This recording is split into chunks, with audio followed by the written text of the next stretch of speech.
WWE are going to be fining their talent if they don't wear a mask from now on.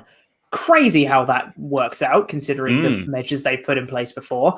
Welcome to the WrestleTalk podcast review of SmackDown. I promise it will be a review of SmackDown eventually. I am John Pickwill. I'm joined by Andy Datson. And first things first, today we're going to be talking about this new mandate that's come in that, according to PW Insider, Mike Johnson has reported that anyone in the crowd, like the NXT talent that are in the crowd on the Raw and SmackDown shows and NXT, if they don't wear a mask, they actually are going to get fined from now on. $500 if they for the first offense of them taking it off, and $1,000 for the second offense of them taking it off. This kind of came about. There was Rick Boogs was on Raw who took it off a few times. There was a few people on SmackDown that I saw last night who didn't have the mask on throughout the show. But yeah, from as of yesterday's Raw taping, everyone has to wear a mask and they get fined if they don't, which is great. It's really cool that they're doing that. Bit late though, isn't it? But yeah, I mean, honestly, like I know we're going to get sort of comments saying, "Oh, well, they're doing it." Yes, better late than never, should we say? First of all, it's good that they are doing it. It just feels a bit hollow after the fact that that possibly up to 25 people have been infected, and that they are literally only doing this as it took an actual outbreak within the company for them to take it seriously. Yeah. It's like they were going, oh no, with WWE, no one's going to get ill. And then the people got ill and went, oh, what? Oh, okay, fine. This is serious. It's that kind of, remember that guy on the UK news who went to the beach with lots of thousands and thousands of people, and someone interviewed him. He went, well, I don't know anyone who's got it, so it doesn't really matter. That's the kind of that has been the perspective from WWE. Like, well, none of us have got it, so who cares? But now that someone has got it, they do care, and they are doing the right thing. They're testing people. They're making sure people wear masks, and yeah, they probably a bunch of people probably noticed that formerly Eric Bugenhagen, Rick Boogs, was kind of now and then taking it down to cheer, I guess. I don't know what exactly he was doing it. But I think people noticed that and they got a bit of backlash and they realized that, okay, look, we're going to have to put something in place to stop people from doing this. Let's hope the fines are real, because then it actually acts as a kind of, what's it called? A motivation, deterrent. And it's not one of those oh, he's been fined $1 million for hitting a referee, when we know it actually hasn't been fined $1 million. That's true. So yeah, but I'm sure this is the case because Mike Johnson is reporting it, and it's unlike him to report something that isn't true. Exactly, yeah. And it seems like a realistic amount of money as well. It's not like it's 10 million fajillion scoobly-doos. Yeah, Kurt Angle. Those trucks cost $10 million. You said that with way too much emotion. But it'll be interesting to see if there's any sort of kickback from the NXT talent about having to wear a mask. Because obviously there's been some people, some would call them idiots, who have kind of just been saying oh, I'm not going to wear a mask. It's my choice, etc.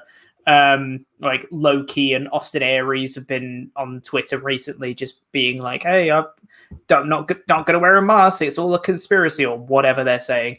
So it'd be interesting to see if any of the wrestlers from the NXT roster are actually just I don't want to, whether they'll just, be kicked from the Performance Center or, maybe they'll just wear it to fit in. I don't know, but it's good that they're really doing this fight to try and stop that kind of damaging behavior. There are people who obviously sort of suggest that perhaps people with breathing issues or people who are not well should not be wearing masks because it makes it more difficult to breathe. However, WWE wrestlers are generally quite fit and they probably don't have breathing issues. So in the worst case scenario, in the best case scenario, you are stopping the virus from spreading because you can't spread. It's much harder for you to spread germs by coughing, sneezing, talking at people. In the worst case scenario, you're wearing a mask. And that is as bad as it gets. It's honestly, not that life-changing. And I know that, yes, it's your choice to do what you want with your life, but actually, this doesn't really make too much of a difference. I think, I went to the doctor the other day. I wore a mask. Yes, my face was slightly warmer because I was breathing kind of into my own face. That was fine. I didn't. Yeah. I wasn't sitting there screaming and kicking and screaming. But anyway, we won't go into it too much. No, we won't dive into too much more detail than that. But yeah, just to summarize, it's great that they're doing this. Better late than never. Really hope that people feel a lot more safe, because there was a lot of unrest in WWE about how they'd handled it, and the fact that people don't know who of these reported 24 people are actually who's contracted the virus, so they don't know if they've been in contact with them or anything like that. But hopefully this makes the NXT talent at the very least feel a little bit safer about working at the Performance Center, which is always a good thing for them, because they're the ones that are going to be on the front lines of it. But with that said, we should probably get into actually talking about SmackDown, the actual episode itself. And this episode, it kicked off with Michael Cole introducing Matt Riddle, who said that in NXT, he was known as the original King of the Bros. No, he wasn't. Original Super King, Bros Donkey Kong of the Bros King. He was known as the original bro. It's not hard, mate. Anyway, Riddle came out and he cut an overlong promo about something. He said bro a lot, and then he said he was asked why he doesn't wear shoes, and it was about frostbite, and he doesn't like wearing shoes because it feels like the same as frostbite or something. There were a lot of promos on this show that were a bit who wrote this? And this is one of them. But for me, the real issue with this segment was that they would not stop zooming in on his toes. I don't want to see his toes. The fact that he wrestles without shoes, whatever. I don't care about that. However, the feet on almost every human being are the least appealing part. Obviously, there are people who like feet. Whatever. Do you?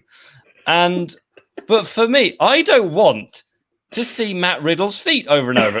Fine, zoom in on them once because you're talking about his feet. You don't need to zoom in on them 8 times in the space of a minute. I don't want to see his feet.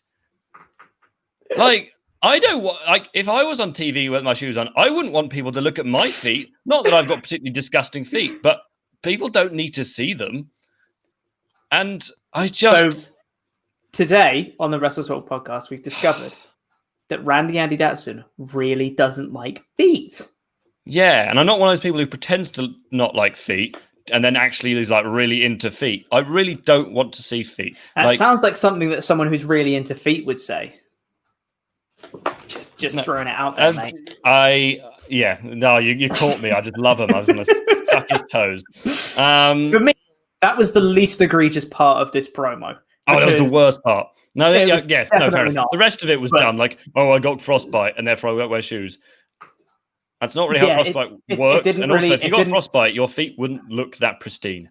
Yeah, it didn't really make sense. It wasn't funny like a Matt Riddle promo. It was just him saying bro, frostbite, bro, and stuff like that. It wasn't Stop it. Don't. Why do you feel the need to explain Matt Riddle's character? It's the easiest character to understand. He's a chill guy. He says bro a lot and he wrestles without shoes. You don't need to explain any of that. Hey, He's Matt. just a chill guy. That's it. Why are you wearing trunks? Well, I don't want to get my penis out. It's he doesn't explain everybody. And the fact that he's I can't feel my feet. It's wouldn't you just be falling over all the time in that case? Also, that doesn't make any sense for spots where someone stamps on his foot, because that happens in almost every Matt Riddle match. Every match, he should now go, huh? Oh, absolutely. You stepped on my foot, did you? No sell the foot stumps, yeah. And all of his moves could just be a kick, because then he wouldn't get any effect from it. Exactly, yeah. I didn't get this. You don't have to explain Matt Riddle at all, but the segment did get better. Not right now, but later, because King Corbin interrupted. Stick with me, it does get better. And he came out, and my first note after King Corbin's music hit was, oh, for F's sake, was my first note. Yes, he's just the mid-card heel. He will always be that.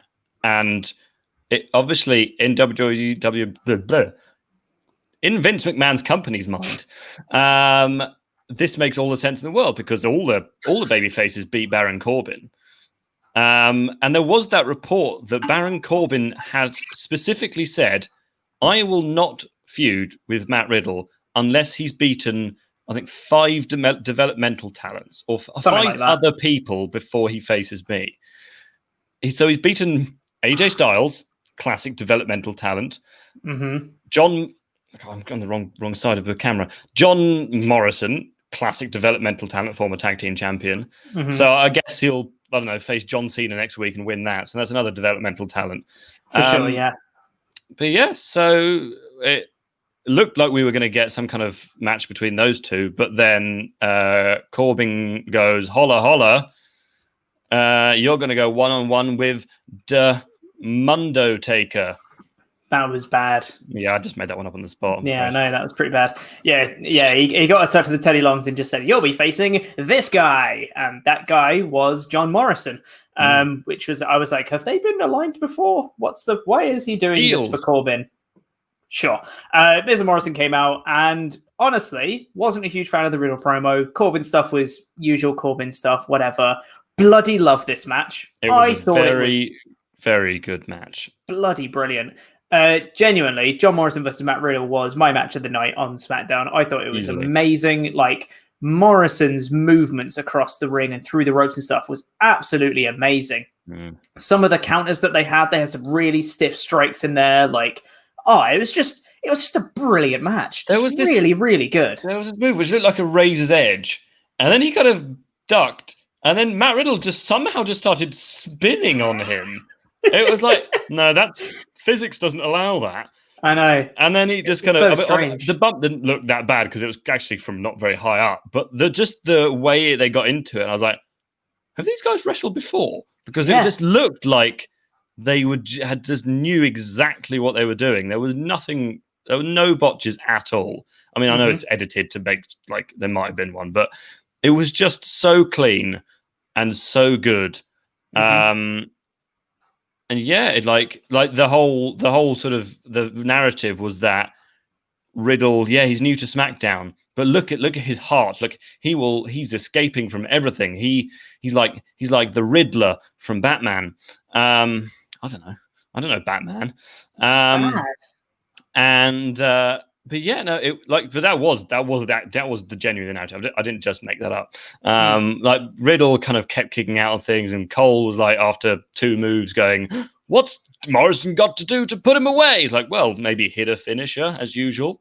But yeah, just a really good match. It ended with Miz trying to distract Riddle, and then Corbin trying to distract him. Morrison going for a roll up, and then Riddle countering that into a kind of roll up of his own. So that, just a bit of a very, very SmackDown finish. But before that, it had been a very good match. I thought it was a great match, and even the ending, I'm not overly against it. I mean, Riddle's quite new on the roster. Sure, he could have beat Morrison clean, but I think him overcoming the 3-1 odds, even with a roll up, it still made him look smart out of it. Like he countered the roll up into his own. He still looks like a legit kind of guy, and he held his own against Morrison. I think it was great, and the match was such high quality before that I think both of them looked really, really good coming out of it. So I'm okay with it. Thought it was amazing. Oh my God, I forgot about one spot that was amazing when they were both on the top rope. Somehow, mid-air, Morrison counters this flip that he's done into a Spanish fly and then picks him up and does a standing Spanish fly afterwards. And I was like, what just happened? I was like, I do love a Spanish fly, but if you even think about it logically for a second, you're like, no. Yeah, no. I won't do that because what? No, just picking someone up by the shoulder and jumping backwards. Why would then they do a front flip? They're just so strong, Andy. They're so strong. They flip the other person over with them. Yeah, it doesn't make any sense, but it's great. But then we got the Undertaker debuted. He just looked a bit like Bailey. That was way later. Sorry. No, I scrolled too far. You went way too far, mate. Yeah, because the action didn't even, it barely stopped here because Riddle won his match, was celebrating on the ramp, and then immediately got blindsided by AJ Styles, who obviously he lost to Riddle a couple of weeks ago. So that was a nice continuity. And it's like they've got multiple feuds going at the same time. Big thumbs up. And then Styles immediately gets taken out by Drew Gulak. And then they go straight into the Intercontinental Championship match with Styles and Gulak. I was like, oh my God, 2 back-to-back wrestling matches, no promo between them. This is amazing. After a quick ad break, it was straight back into the action. And again, I thought this was a really good match between Styles and Gulak. It was a lot slower, but a lot more psychological in this sense. It was Styles wearing down Gulak with, wearing down his knee. You had Daniel Bryan popping in over Zoom to come in and just be like, oh, hey, Gulak at this point, he really needs to work on this. The reason I got together with Gulak was because I thought he was more technically sound than me. Later on in the match, he was like, no, I'm not counting out Gulak just yet because, when he beat AJ before, it looked like he didn't have the match won, but then he can get that roll up out of nowhere and he can still kind of get you. Bryan, I think, really added an extra layer to the match of him just coming in to be like, hey, guys, you should still watch out for this. But stay invested in Gulak, please. Yes.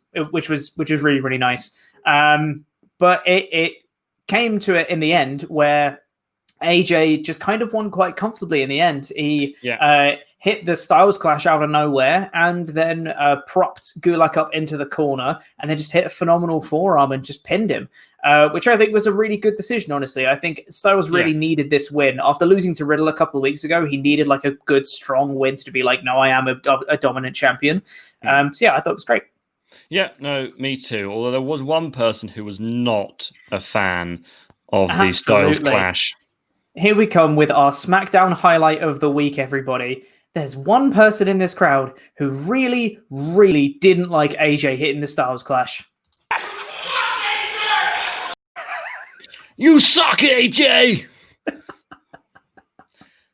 It's so good. I really hope that that's someone who legitimately doesn't like AJ and just took the opportunity because he's a heel to just go out and just be like, no, you suck. I'm just going to play it one more time, just so in case the first one caught you off guard. Listen out for the guy saying, you suck, AJ. It's so good. Just the one guy. He's a heel. He does suck, yeah. So yeah, I thought that was amazing. Great work from crowd member, whoever you are. But yeah, I thought this was a great match. It put over Styles really strong, which it should, as the champion. No complaints. And I thought at this point in the show, I was like, man, this has been a great show so far. Like both of these matches, I think I genuinely, even with the opening like promo, which I wasn't a huge fan of, I was like, this is on course for like a 5 out of 5 show if they keep this up. This is really good. I can almost always forgive bad promos if there's really good wrestling in between.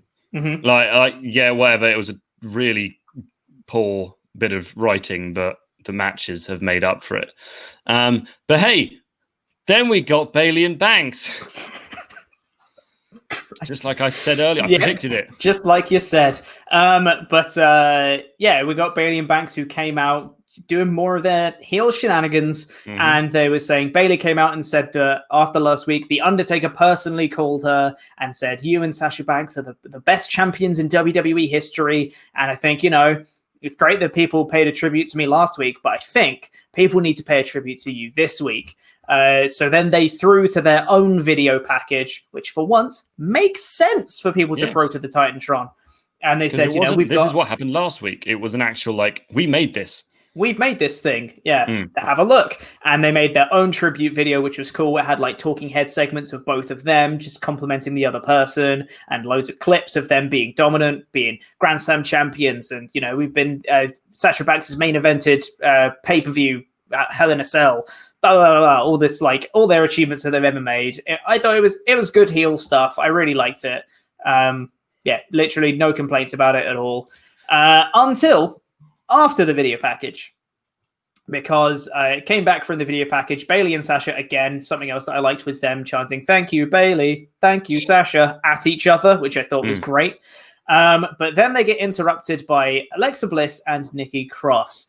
And this is where the promo kind of went, for me, because it's another one of these promos that was very poorly scripted. They tried their best, bless them, but I think these lines might have been rejected from a Dean Ambrose promo because they came out and decided to say it was bad. They came out and decided to say the achievements that they have because Bayley and Banks had listed all theirs. And instead of saying, former women's champion and all the achievements that they've actually got, they said things like Alexa Bliss has driven across Antarctica in a go-kart. And Nikki Cross is 325th in line for the throne. Of England, yes. So, first of all, I don't... do you know what? I am not going to... I haven't fact-checked, but I don't think it's true. I don't think either of those things are true. No. But, yeah, I mean, it was kind of... Yeah, you kind of knew they were going to come out once, like, as soon as you say, hey, well, finally the Undertaker's retired, you're like, okay, well, someone's going to come out now. Here comes a babyface to say, you can't say that about Undertaker. Yeah, it was just like, you could have picked anything, and you chose, she's actually the Queen of Scotland. There is no Queen of Scotland. I mean, I guess Correct. there is. The Queen of England. The Queen, of England, of the Commonwealth is the Queen of Scotland. And that she's driven across Antarctica in a go-kart. It was like they just went, right, random words selector.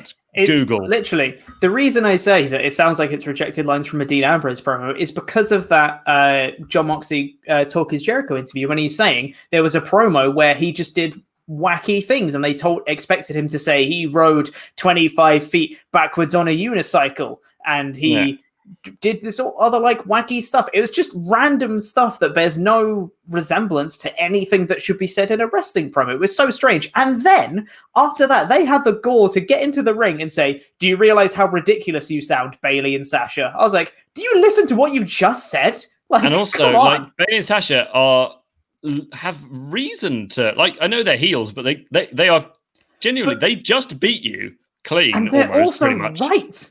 They're also right. Sasha's a multi-time women's champion. Bayley's a multi-time women's champion. Bayley's a Grand Slam winning champion. They've both been NXT champion. Nikki Cross hasn't won anything ever. Alexa Bliss has won the women's... Alexa Bliss, fair enough, has got some titles. But then it was just like, what? And then Nikki Cross just goes off on Bayley going like... I put my heart onto it. I bet the next SmackDown champion, I'm going to be it. And it was like, right, okay, yeah, so your classic babyface, I put my heart on the line. And then it was a switcheroo, which I quite liked, which was instead of Bayley saying, yeah, do you know what? You're going to get beaten up by Sasha. Sasha goes, do you know what, Alexa? You're going to get beaten up by Bayley. And I like the way they kind of presented the match because, like, Bayley was in her street clothes. It was like, oh yeah, she wasn't ready for a match. It's not one of those things where, like, do you know what? You're gonna have a match now, and the person's already in their gear, going, oh really, me in my wrestling gear?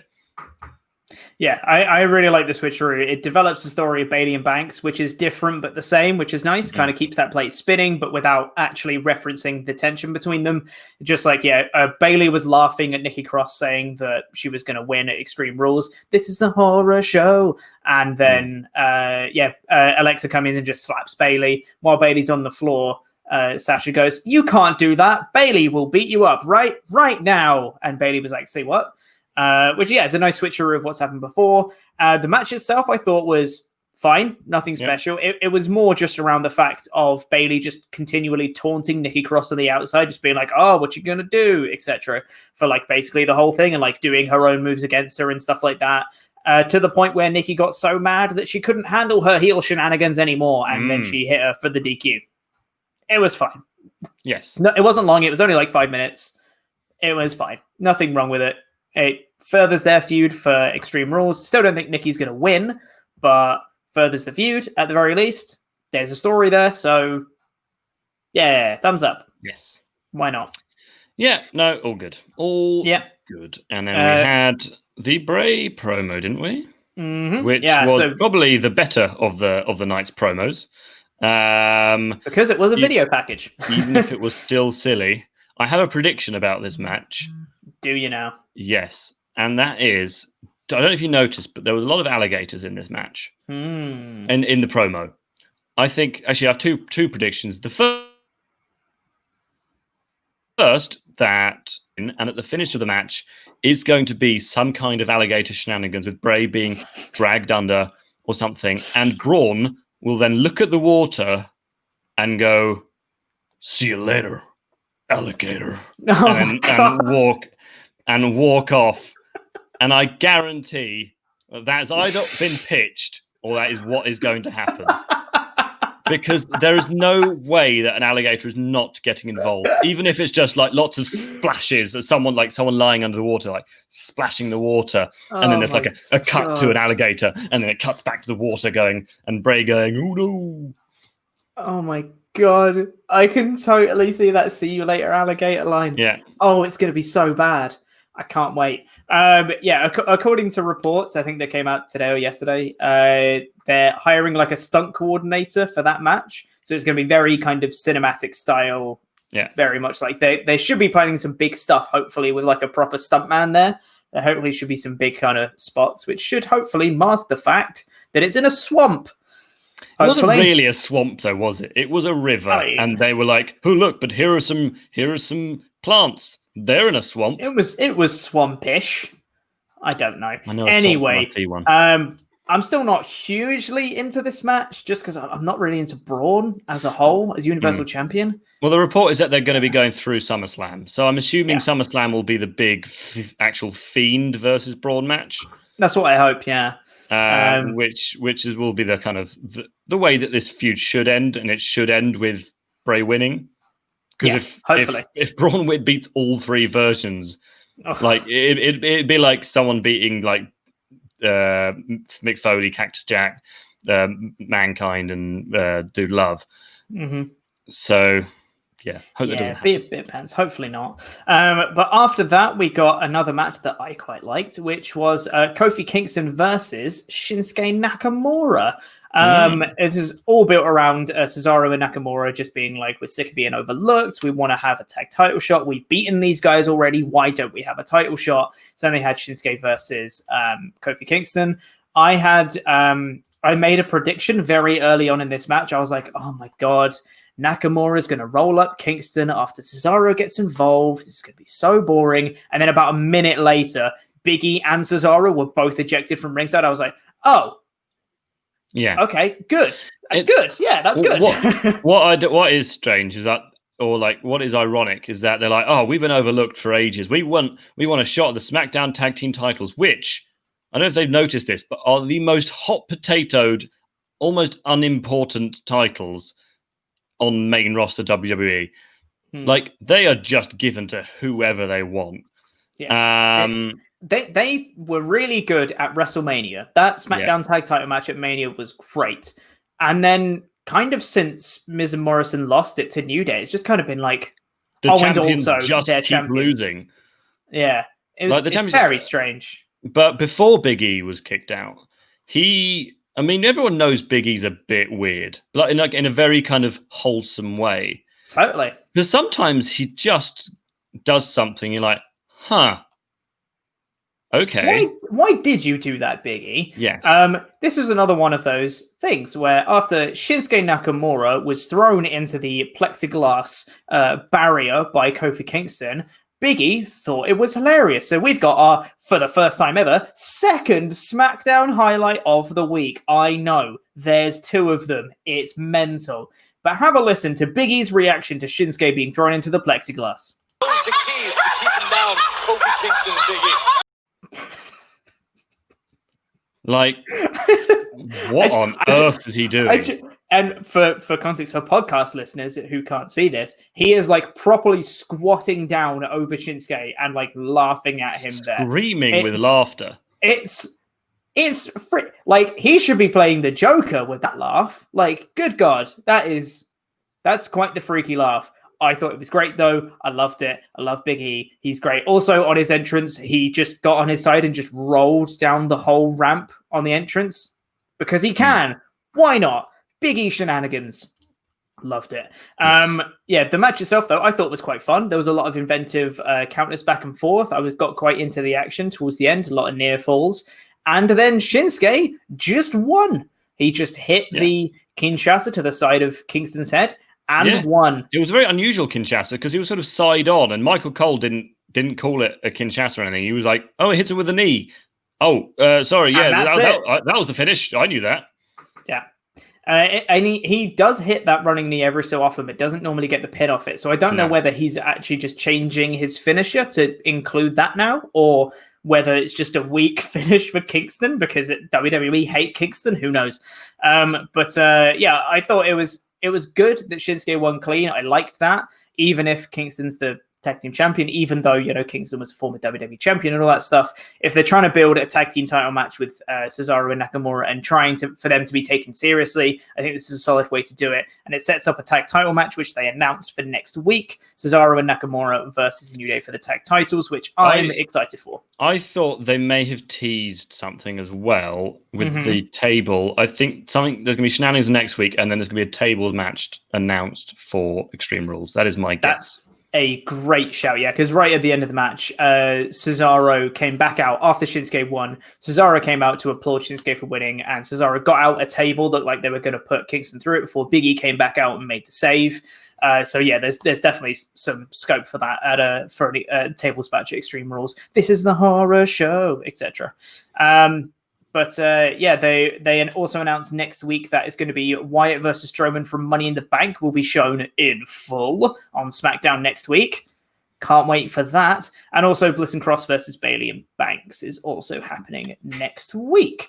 And then finally we had the main event segment. I say main event very loosely because it was the toast to Jeff Hardy from Sheamus. And this was as uncomfortable as you'd expect. It was Sheamus on Zoom and Jeff Hardy in the ring with a bartender and a bar laid out with all sorts of alcohol. And Sheamus just saying, "Hey man, you have a problem, not with alcohol or drugs, but with facing reality. And the solution to that is to drink."